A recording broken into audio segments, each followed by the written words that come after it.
जय साईं राम आप सभी साईं भक्तों को वेलकम टू बंदे हैं हम साईं के। बाबा के आशीर्वाद से एक चेन ऑफ स्टोरी जो है मतलब एक चेन ऑफ एक्सपीरियंस आप लोगों को सुनाने जा रही हूँ। ये शॉर्ट वीडियोस के रूप में मैं डालने वाली हूँ क्योंकि बहुत लॉन्ग एक साथ रिकॉर्ड कर पाना अब मेरी क्षमता में भी नहीं है। तो मैं इसे छोटे छोटे 5-5 मिनट 10-10 मिनट करके ऐसे प्लेलिस्ट जो है इसका मैं अलग से बना दूँगी और आप लोग इनके अनुभव सुनिएगा। बहुत सुंदर अनुभव है और बहुत कुछ सीखने को भी मिलेगा। तो ये जो डिवोटी हैं ये बचपन में एक ऐसी जगह रहते थे जहाँ इनके शहर में नदी बहा करती थी, ठीक है। तो ये लोग अक्सर जो है वो नदी के पास घूमने खेलने के लिए बच्चे दौड़कर जाया करते थे। अच्छा, इनके जो पिताजी थे वो और इनके जो दादाजी थे वो ये लोग ना मतलब गुरुओं की बहुत ज़्यादा पूजा करते थे। इनके फादर से साईं बाबा की पूजा की शुरुआत हुई, उसके पहले वो किसी और गुरु की पूजा करते थे। तो साईं बाबा की पूजा उनके फादर करते थे तो काफ़ी स्पिरिचुअल और सिर्फ स्पिरिचुअल ही नहीं थे, ये लोग स्पिरिचुअली डिसिप्लिन्ड लोग थे। इनके पिताजी प्रत्येक दिन नो मैटर ठंड हो गर्मी हो बरसात हो संडे हो सैटरडे हो मंडे हो कोई बात नहीं, प्रत्येक दिन उन दिनों अलार्म्स भी नहीं हुआ करती थी मगर वो प्रत्येक दिन भोर में यानी कि खूब सुबह में उठ जाया करते थे और उठकर नहा धोकर वो बैठकर नियमित रूप से मतलब घड़ी से घड़ी मिलाकर वो 1 घंटे तक बाबा की पूजा करते थे, जिसमें बाबा की आरती, बाबा का अभिषेक, बाबा को फूल चढ़ाना, उनके आगे दीपक लगाना और फिर उनके आगे थोड़ी देर मंत्र करना, ये सब कुछ उसमें इंक्लूडेड था। और बहुत छोटा सा मंदिर था इनके घर के अंदर जिसमें वो करते थे। एक मध्यम वर्गीय परिवार था। पिताजी एक बड़े वकील के यहाँ, वो वकील नहीं थे मगर वो उनके यहाँ एडमिनिस्ट्रेशन वगैरह का काम करते थे। ठीक ठाक तनख्वाह मिल जाती थी, घर ठीक ठाक चल जाता था। एक बार ऐसा हुआ कि ये लोग ना खेलते थे तो इनके पास ना बहुत सारे स्टोन रखे हुए थे, जिसे पत्थर कहते हैं ना आप, सर्कुलर स्टोन्स रखी हुई थी। तो ये लोग ना क्योंकि ये लोग रोज़ खेलने जाते थे तो खेलते वक्त उन स्टोन का इनको काम लगता था। तो ऐसा हुआ ना एक बार कि ये ना बाहर नहीं जा पाए थे, बारिश हो रही होगी चाहे कुछ होगा what ever the reason was, तो ये ना बाहर नहीं जा पाए। तो ये और इनके भाई बहन सब ना ये लोग घर पर ही खेल रहे थे। भगवान जाने क्या हुआ कैसे हुआ, इतने ज़ोर से तो इन लोगों ने मारा भी नहीं था, लेकिन वो ना बाबा के विग्रह के पास वो पत्थर गई और वो बाबा के विग्रह को तोड़ दी और प्रॉपर ऐसा तोड़ी कि बाबा ना एकदम 2 हिस्से में डिवाइड हो गए, लेफ़्ट एंड राइट, ठीक है। अब क्योंकि जो बाबा का विग्रह था वो आज के विग्रहों जितना मतलब आज जितने अच्छे अच्छे क्वालिटी का होता है या मतलब नॉन ब्रेकेबल भी होता है वैसा कुछ नहीं था।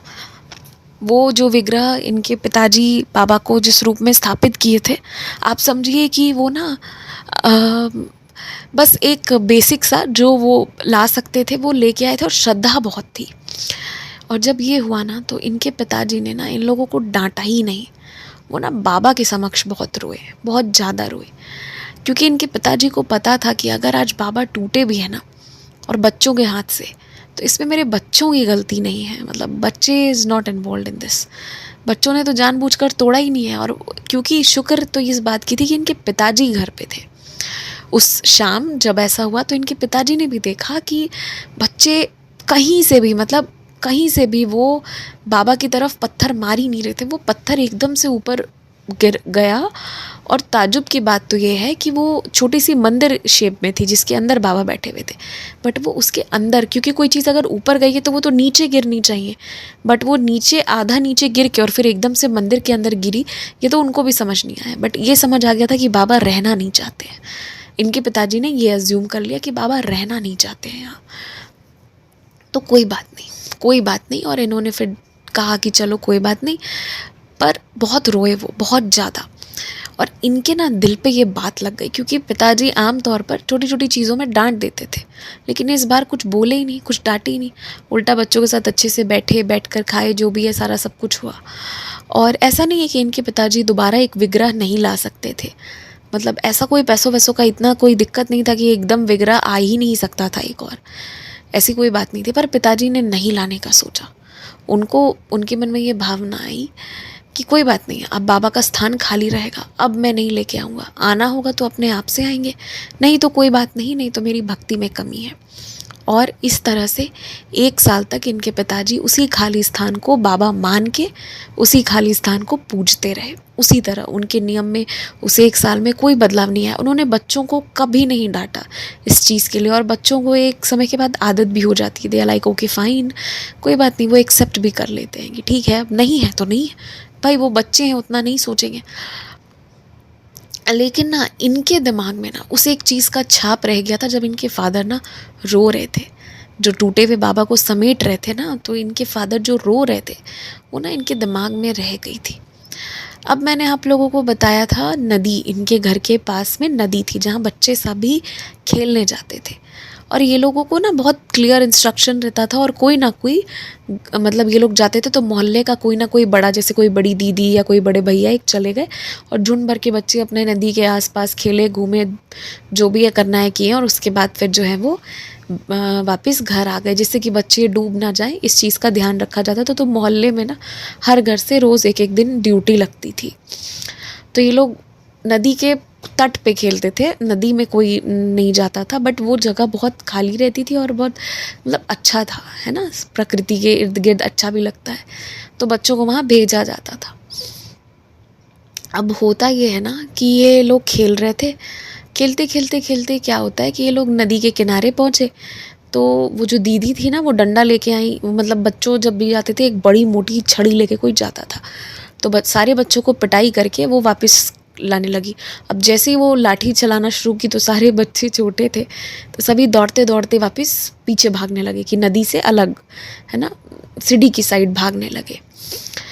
तो जब सारे बच्चे दौड़ रहे थे ना तो ये भी दौड़ रहे थे, और दौड़ते दौड़ते ना वो सारे बच्चों के पीछे दौड़ गई, और ये ना पीछे छूट गए।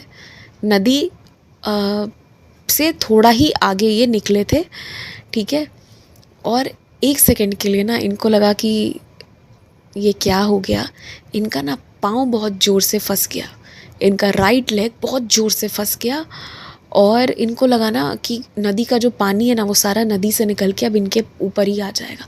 बहुत डरावनी स्थिति हो गई थी, वो कुछ सेकंड के लिए डर गए, और ये पाँव छुड़ा रहे ना, और वो इनका ना पाँव छूट ही नहीं रहा है, ठीक है, और इन्होंने उस क्षण फील किया किसी ने इनका पाँव पकड़ लिया है। अब देखिए आप, उन दिनों की बात है, जिन्होंने अनुभव नहीं किया है मैं उनको कुछ बोल भी नहीं रही हूँ, पर नदी किनारे ना बहुत तरह की शक्तियाँ भी होती हैं, ठीक है, तो ये सारी चीज़ों की भी बात होती है। तो वो दीदी ना समहाउ पीछे मुड़ के देखी, कैसे, तो वो देखी कि झुंड में ना मतलब 10-12 बच्चे आते हैं तो 1-2 की काउंटिंग नहीं भी हो पाती है, बट वो दीदी पीछे मुड़ के देखी तो देखती है कि ये तो उधर ही रह गए, तो उन्होंने सारे बच्चों को मतलब वहाँ पे सेटल डाउन किया, और वो वापस नीचे आई, और ये पाँव छुड़ा रहे हैं, और इनकी पाँव छूट ही नहीं रही है।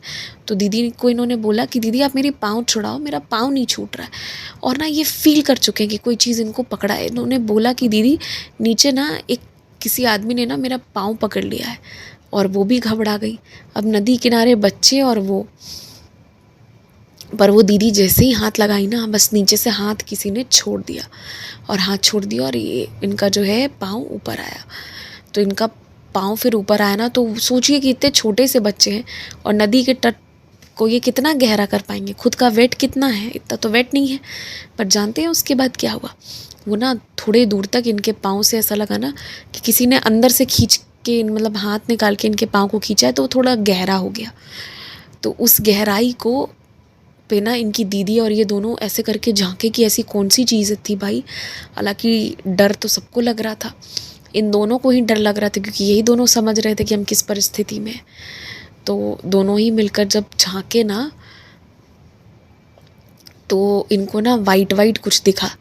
तो इनकी जो दीदी है ना, शी कुड फील कि यहाँ पे ना पत्थर रखी हुई है, और पत्थर से इनका पाँव फिसला। तो वो हंसने लगी, बोली अरे तू तो पत्थर से डर गया और पत्थर को तो वो आदमी बोलने लगा। कि आदमी ने पकड़ा है या किसी चीज़ ने मेरे पाँव को पकड़ा है। और जब उन्होंने पत्थर निकाला ना, तो वो पत्थर की बहुत सुंदर सी बाबा की मूर्ति निकली, साईं बाबा की मूर्ति, ठीक है। तो वो दीदी ना इनके हाथ में दे दी, बोली ले पकड़। और वो दीदी इनके हाथ में दे दी, ताज्जुब की कितने सुंदर बाबा निकले, बट वो दीदी इनके हाथ में दे दी क्योंकि उनको कुछ ऐसा मतलब नहीं था। और फिर ये सभी लोग घर चले गए। तो जो बाबा का स्थान था, ये वहाँ जाकर बाबा को प्रतिष्ठित करके आए। मतलब खुद से प्रतिष्ठा क्या करेगा कोई छोटा सा बच्चा, इन्होंने बेसिकली बाबा को वहाँ पे रख दिया जहाँ बैठते थे। शाम में इनके फादर आए तो बहुत शॉक्ड हुए। फिर इन्होंने पूरी घटना बताई कि ऐसे ऐसे हुआ था। पर उस वक्त ना इनको भी समझ नहीं आया था कि ये क्या हुआ। बट आज ये कहते हैं, जो अंकल हैं, ये कहते हैं कि बेटा अब मुझे समझ आता है ना कि उस 1 साल में मैंने अपने आप को ना बहुत गलत माना था, कि मैंने अपने पिताजी को उनके खुशी से वंचित कर दिया। नहीं तो वो कितना खुश रहते, बाबा थे तो वो कितना खुश रहते थे।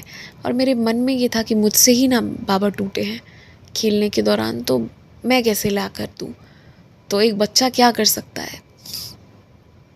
तो इन्होंने वो सोचा था। और देखिए बाबा इनको कैसे मिले। और जो पाँव पकड़ने वाला चीज़ का इन्होंने अनुभव किया था ना, उस समय तो इनको वो बात बिल्कुल समझ में नहीं है, क्योंकि दीदी ने बोला कि अरे कोई पत्थर से तुम्हारा पैर वो हो गया तो तुमको ऐसा एहसास हुआ। तो बच्चे लोग अपनी क्या एहसास किया उस चीज़ को समझ भी नहीं पाते। बट अब ये कहते हैं कि नहीं, बाबा ने मुझे रोका था। वो बाबा का कॉल था मेरे लिए, और वो बाबा का सिंबल था मेरे लिए कि बेटा तुम मुझसे चाहते थे ना कि मैं आ जाऊँ वापस, तो देख तेरे ही संग में वापस जा रहा हूँ। तूने तोड़ा नहीं था मुझे, पर तेरे संग में जा रहा हूँ। तेरे और तेरे पिताजी दोनों की इच्छा मैं पूरी कर रहा हूँ। सो इन दैट वे बाबा came back into their life. इन्होंने कभी सोचा नहीं था। हालांकि ये बात बहुत अलग है कि इस एपिसोड के बाद ये कुछ महीनों तक उस मतलब नदी के किनारे वहाँ खेलने जाते ही नहीं थे। अगर वहाँ खेलने की बात होती थी तो ये अपने ही घर में अपने भाई बहनों के साथ खेला करते थे। बट ये लोग नदी जाना छोड़ दिए। और बाबा के ही आ जाने के बाद आप कह लीजिए ना कि उसके बाद ही से इन लोग के नदी जाने का जो सिलसिला था वो लगभग बंद हो गया। क्योंकि 6-8 महीने में एक आध बार चले गए तो चले गए, और फिर मोहल्ले के बच्चों ने नदी जाकर खेलना पूरी तरह से छोड़ दिया। क्या वजह रही, क्यों बाबा ने मना करा दिया, ये तो नहीं समझ में आया। इसका कोई रीज़नेबल फाइंडिंग कुछ समझ नहीं आया। बट हाँ, बाबा आ गए और फिर नदी में जाना इनका बंद हो गया। तो ये इनका एक पहला इंस्टेंस रहा। अच्छा, इन्होंने ना एक इंस्टेंस और शेयर किया था कि एक बार ये अपने पिताजी के साथ ना साइकिल से आ रहे थे। तो जब ये लोग साइकिल से आ रहे थे तो पीछे से ना इनकी ना दादी ने आवाज़ लगाया। और जैसे ही इनकी दादी ने आवाज़ लगाया, इनके पिताजी ने इनका हाथ पकड़ा और दोनों हाथ बोला कि बेटा तुम मुझे पकड़ लो दोनों हाथों से, और बस तुम ना मेरे पीठ पे अपना सर झुका लो और अपनी आंखें बंद कर लो, और कुछ मत कहना बेटा, कुछ मत कहना, ना पीछे मुड़ना ना कुछ कहना। और काफ़ी दूर तक इनकी दादी की आवाज़ आती रही, अरे बेटा सुनो ना, बेटा सुनो ना, बेटा ये, बेटा वो, दिस दैट ये वो। और इनके पिताजी ने इनको मना किया था। तो he was a very discipline child, और जो पिताजी कह देते थे वो ये मान लेते थे। तो भी इनको ना बुखार आ गई थी जब ये घर गए थे। उसके बाद इनको फीवर आ गई थी और इनके पिताजी को भी आ गई थी। तो जब ये थोड़े बड़े हुए तब इनके फादर ने, क्योंकि इनको वो आवाज़ें वगैरह वो इंस्टेंस याद है, बट इन्होंने अपनी दादी को देखा नहीं था क्योंकि फादर ने मना कर दिया था। और ये इंस्टेंस हुआ था ना इनकी दादी के डेथ हो जाने के बाद, ठीक है। तो इसीलिए इनको ये इंस्टेंस याद था। तो इसीलिए जो वो पाँव वाला घटना भी इनका हुआ और फिर ये वाला इंस्टेंसेस भी था। तो इन सारी चीज़ों से इन्होंने यही बताया कि जो मुझे लगा था कि किसी ने मेरा पाँव पकड़ा है वो गलत नहीं था, पर ये होता है ना कि जब बच्चे छोटे होते हैं तो इम्पैक्ट तो उनकी बॉडी पे भी होता है, बट वो एक्सप्रेस नहीं कर पाते हैं। तो ये सब धीरे धीरे आगे मैं इनकी बहुत सुंदर सुंदर अनुभव है वो मैं आगे शेयर करूँगी। ये बस मुझे एक बताना था कि कैसे बाबा इनकी लाइफ में प्रॉपर आए, क्योंकि ये बाबा को 1 साल तक बुलाए थे। इनको कोई मतलब नहीं था बाबा से, बट हाँ इनके पिताजी को दुखित होते देख के इनको मतलब हुआ था कि भाई बाबा आप आ जाएं। और कैसे आएंगे वो इनको नहीं समझ आ रहा था। तो वो बाबा जो थे वो वैसे आए, और सिर्फ फिर इनके पिताजी के लाइफ में नहीं, इनकी लाइफ में भी आ गए थे, क्योंकि उस दिन के बाद ना, क्योंकि वो बहुत सुंदर बाबा इनको मिले थे तो इनके मन में था मुझे मिले हैं ना, तो अब मैं भी इनको प्रणाम करूँगा।